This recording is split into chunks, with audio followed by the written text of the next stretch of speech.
તો નમસ્કાર ખેડૂત મિત્રો. તો આજે આપણે પાછા મોર પગા મારવા આપણું આ ફોરટ 545નું આસર પહેલાં તમને લોકેશન બતાડી દઉં.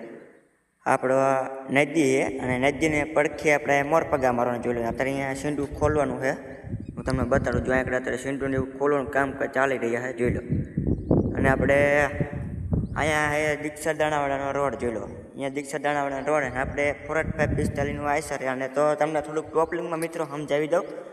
જે પ્રમાણે આપણે કપામાં ઢૂંઢવો હોય તો રાખવું હોય, અને આ આઈસર વાયરવા માટે વિડીયો છે, જોઈ લો મિત્રો. આપણે 4 આંગળ જેવા આટા ખુલ્લા છે, કમસે કમ 4 આંગળ જેવા રાખવા પડે. અને આંકુરે 4 આંગળ છે, બે બાજુ હરખી હરખી ટોપલિંગ 4 આંગળની રાખવી પડે. અને વેટલામાં આપણે રાખીએ ટોપલિંગ. અને તમને હા કરું બતાડી દો, જોઈ લો મિત્રો. આપણે એટલી કંઈક હા કરું રાખીએ એટલે થોડુંક ચાલ બહુ ઓલી નોરે, જોઈ લો.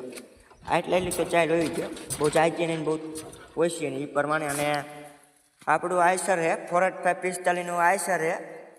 હાંકવામાં તો બહુ મજા આવે ફોરટ 545નું આઈસર. તો મિત્રો આપણી ઇન્સ્ટાગ્રામની આઈડી ન ખોલી હોય તો આપણે ઇન્સ્ટાગ્રામની આઈડી ખોલી નાખજો. RGV ઠાકોર 7759 એ આપણે ઇન્સ્ટાગ્રામની આઈડી છે. આ ફોરટ 545નું આઈસર, આના કહેવાય લોગો, જોઈ લો મિત્રો. તો આપણે અહીંયા આગળ ભોગાવો છે નદીને કાંઠે પર આપણે કપામાં હાંકવાનું છે. આપણો બીજો વિડીયો હમણાં ચડાવશું ઇન્સ્ટામાં. તો તમને મિત્રો અમારો વિડીયો ગમે લાઈક છે ને સબસ્ક્રાઈબ કરી નાખજો. આપણે આઈડીને ફોલો કરીને આવવાના વિડીયો જોવા માટે. તો જય માતાજી.